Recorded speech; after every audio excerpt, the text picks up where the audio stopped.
BRS మాజీ MLA Patnam Narender రెడ్డిని Parigi police station కు తరలించారు పోలీసులు. లగచర్లలో అధికారులపై దాడి కేసులో నరేందర్ రెడ్డి ఉదయం అరెస్ట్ చేసిన పోలీసులు అక్కడి నుంచి వికారాబాద్లోని అడిషనల్ ఎస్పీ డీటీసీ కార్యాలయానికి తీసుకెళ్లారు. ఆ తర్వాత పరిగి పిఎస్ కు తరలించారు. 2 రోజుల క్రితం ఫార్మా కంపెనీ అభిప్రాయ సేకరణ కోసం వెళ్లిన వికారాబాద్ కలెక్టర్ ప్రతీక్ జైన్ పై లగచర్ల గ్రామస్తులు రైతులు దాడికి దిగారు. రెవెన్యూ సిబ్బందిపై దాడి చేసి గాయపరిచారు. దీని వెనుక కుట్ర ఉందని భావిస్తున్న ప్రభుత్వం ఈ ఘటనను సీరియస్ గా తీసుకుంది. దాడి వెనుక సూత్రధారులను గుర్తించే పనిలో పడింది. ఇప్పటికే ఈ ఘటనలో పోలీసులు 50 మందికి పైగా గ్రామస్తులను ప్రశ్నించి 16 మందిని అరెస్ట్ చేశారు. ఈ రోజు తెల్లవారుజామున నరేందర్ రెడ్డిని అరెస్ట్ చేశారు. పూర్తి అప్డేట్స్ మా ప్రతినిధి రవి లైవ్ లో అందిస్తారు. రవి,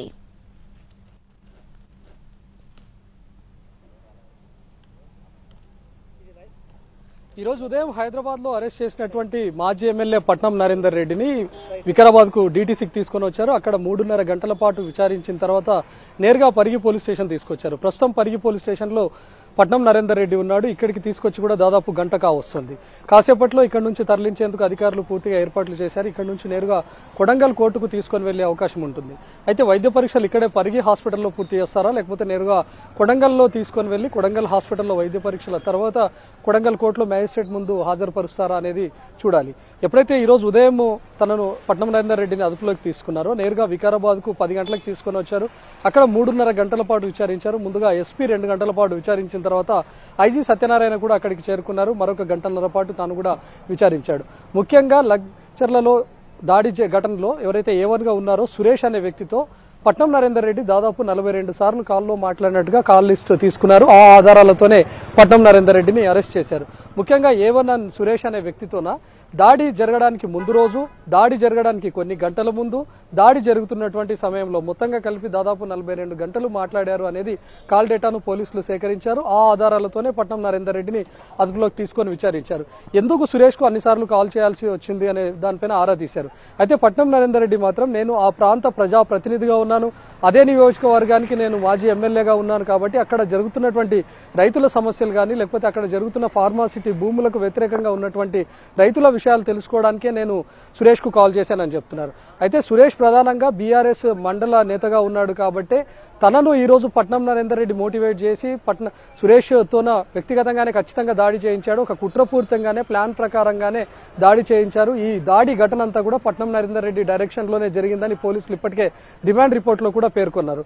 అదే అంశాలపై ప్రశ్నిస్తే పట్నం నరేందర్ రెడ్డి మాత్రం సురేష్ ను కేవలం మీరు బీఆర్ఎస్ నేతగా చూడకండి, ఎక్కడైతే భూములు కోల్పోతున్నారో ఆ భూముల్లో 7 ఎకరాల భూమి కూడా సురేష్ కు చెందింది ఉంది కాబట్టి నష్టపోతున్నటువంటి రైతుల్లో సురేష్ కూడా ఒకడు కాబట్టి నేను మాట్లాడాను. కేవలం బీఆర్ఎస్ అనే నెపం చూసి మాత్రం ఈ రోజు అటు సురేష్ తో పాటు నా పైన కూడా లేనిపోని ఆధారాలు సృష్టించారు. కాల్ చేస్తే తప్పేంటి అనే విషయాన్ని కూడా అటు పట్నం నరేందర్ రెడ్డి ప్రశ్నిస్తున్నాడు. మరోవైపు పట్నం నరేందర్ రెడ్డిని అరెస్ట్ చేసిన తర్వాత వికారాబాద్ మాజీ ఎమ్మెల్యే మెతుకు ఆనంద్ కూడా అక్కడికి చేరుకున్నాడు. పరిగి మాజీ ఎమ్మెల్యే మహేష్ రెడ్డి కూడా చేరుకున్నారు. మెతుకు ఆనంద్ కూడా చెప్తా ఉన్నాడు, వికారాబాద్ మాజీ ఎమ్మెల్యే నేను కూడా చాలా సార్లు పట్నం నరేందర్ రెడ్డికి కాల్ చేసి మాట్లాడాను. తన సహచర మాజీ ఎమ్మెల్యేగా ఉన్నటువంటి వ్యక్తి ఈ రోజు కాల్లో మాట్లాడితే తప్పేంటి, ఇది కుట్రపూరితమైనటువంటి కేసు అని అటు మెతుకారంతో పాటు మహేష్ రెడ్డి కూడా చెప్తూ వస్తున్నారు. కానీ ఇప్పటికే పోలీసులు రిమాండ్ రిపోర్ట్ ను కూడా క్లియర్ గా మెన్షన్ చేశారు. A1 నుంచి A46 వరకు మొత్తం 46 మంది నిందితులను పేర్కొన్నారు. అందులో A1 సురేష్ గా ఉన్నాడు. మొత్తం 46 మందిలో ఇప్పటికే 26 మంది పరారీలో ఉన్నట్లుగా కూడా పోలీసులు రిమాండ్ రిపోర్ట్ లో పేర్కొన్నారు. రిమాండ్ రిపోర్ట్ లో కొన్ని కీలక అంశాలను కూడా పోలీసులు ప్రస్తావించారు.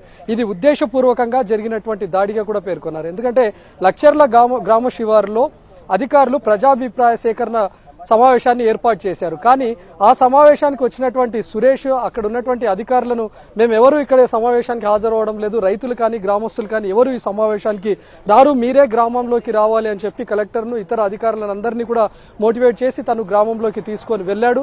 ఎప్పుడైతే సురేష్ అధికారులను గ్రామంలోకి తీసుకొని వెళ్లాడో ఒక్కసారి అక్కడ గ్రామస్తులంతా మూకుమ్మడి దాడికి తెగబడ్డారు అని రిమాండ్ రిపోర్ట్ లో పేర్కొన్నారు. అక్కడ ముందస్తుగానే రైతులు గ్రామస్తులు కర్రలు రాళ్లు కారంపొడి ముందస్తుగానే సిద్ధం చేసుకొని ఉంచారు. ఎప్పుడైతే కలెక్టర్ అక్కడ మాట్లాడే ప్రయత్నం చేశాడో ఒక్కసారిగా అధికారులందరిపైన అటు కలెక్టర్ తో పాటు కడా అధికారి కొడంగల్ డెవలప్మెంట్ అథారిటీ అధికారి ఎవరైతే ఉన్నారో తనతో పాటు 2 తహసీల్దార్లు వీళ్ళందరిపైన మూకుమ్మడి దాడికి పాల్పడ్డారు. పోలీసులు అడ్డుకునే ప్రయత్నం చేసినా కూడా పోలీసులపైన దాడికి తెగబడ్డారు. అధికారులతో పాటు పోలీసులకు కూడా తీవ్ర గాయాలయ్యాయి అనేది రిమాండ్ రిపోర్ట్ లో పేర్కొన్నారు. అంటే ఉద్దేశపూర్వకంగా జరిగినటువంటి దాడిగా రిమాండ్ రిపోర్ట్ లో పేర్కొనడం కాకుండా ఈరోజు అధికారులపైన హత్యాయత్నం జరిగిందని చెప్పి కూడా రిమాండ్ రిపోర్ట్లో మెన్షన్ చేశారు. ప్రస్తుతం ఏవన్గా ఉన్నటువంటి సురేష్తో పాటు మరొక 25 మంది అంటే మొత్తం 26 మంది పరారీలో ఉన్నారు. మిగతా 20 మందిని పోలీసులు అదుపులోకి తీసుకొని నిన్న రాత్రి కొంతమందిని రిమాండ్కు తరలించారు. ఈ రోజు ఉదయం మరొక 4గురిని రిమాండ్కు తరలించారు. ఈ రోజు ఉదయం రిమాండ్కు తరలించినటువంటి వారిలో ఏవన్గా ఉన్నటువంటి సురేష్ తమ్ముడితో పాటు మరొక 3 కీలకమైనటువంటి వ్యక్తులు కూడా ఉన్నారు. వాళ్ళని కూడా రిమాండ్కు తరలించారు. సో ఏవన్గా ఉన్నటువంటి సురేష్ మాత్రం ఇప్పటికీ పరారీలోనే ఉన్నాడు. తను గోవాలో తలదాచుకున్నట్లు పోలీసులు ఇప్పటికే గుర్తించినట్లుగా తెలుస్తోంది.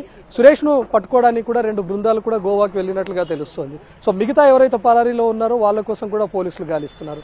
అయితే కీలకంగా ఇప్పుడు పట్నం నరేందర్ రెడ్డిని అదుపులోకి తీసుకున్న తర్వాత కూడా నేరుగా వికారాబాద్ నుంచి కొడంగల్ తీసుకొని వెళ్ళొచ్చు. కానీ పరిగి పోలీస్ స్టేషన్కి ఎందుకు తీసుకొని వచ్చారనేది కూడా ఒక క్వశ్చన్ మార్క్గా ఉంది. పరిగి పిఎస్లోనే ఎఫ్ఐఆర్ నమోదు చేస్తారా అనే దానిపైన కూడా ఉంది. ఇప్పటికే 3.5 గంటల పాటు అక్కడ ఎస్పీతో పాటు ఐజీ సత్యనారాయణ కూడా పట్నం నరేందర్ రెడ్డిని విచారించారు.